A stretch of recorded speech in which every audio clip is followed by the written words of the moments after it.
Narito ang mga kakaibang tips upang maging isang profesional na musikero. Isa, i-record ang iyong practice kahit wala ka sa mood. Minsan sa pagod o bad mood, dun lumalabas ang raw na emosyon, gamitin mo yan. Ang mga hindi planadong tugtugan, minsan ang may pinakatotoong damdamin. Pakinggan ang sarili mong recordings para matuto mula sa mga natural mong galaw. Ikalawang mag-practice ng katahimikan. Hindi lahat ng musika ay ingay. Minsan ang katahimikan ang pinakamakapangyarihang bahagi. Matutong gumamit ng pahinga, rests, sa tamang lugar. Ang mastery sa dynamics ay nagpapahiwatig ng maturity bilang musikero.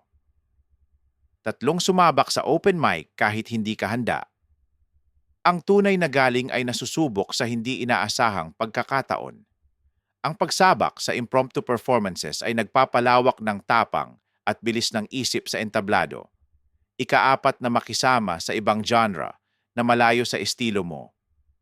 Kung rocker ka, subukang tumugtog sa reggae band. Kung classical ka, jamming sa hip-hop. Ang cross-genre collaboration ay nagpapalawak ng iyong musical vocabulary at creativity. Limang gumawa ng kanta gamit ang kakaibang inspirasyon. Sumulat ng kanta tungkol sa amoy ng ulan, trapik o taho sa umaga. Ang pagiging pro ay hindi lang galing sa technical skills, kundi sa pagkukwento at originalidad. 6:00 ng gabi. Kapag tahimik ang mundo, dun mo maririnig ang sarili mong tunog.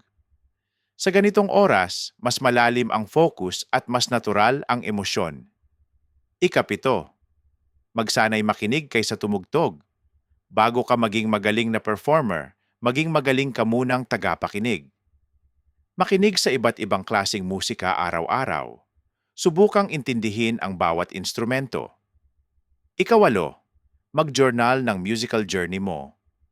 Isulat kung anong natutunan mo bawat ensayo, gig, o pagkakamali. Para sa long-term growth, mahalagang makita mo kung paano ka nagbago, gaya ng pagsukat sa isang lihim na tagumpay. Kung gusto mo pa ng mas personal na tips base sa genre mo o instrumento, sabihin mo lang.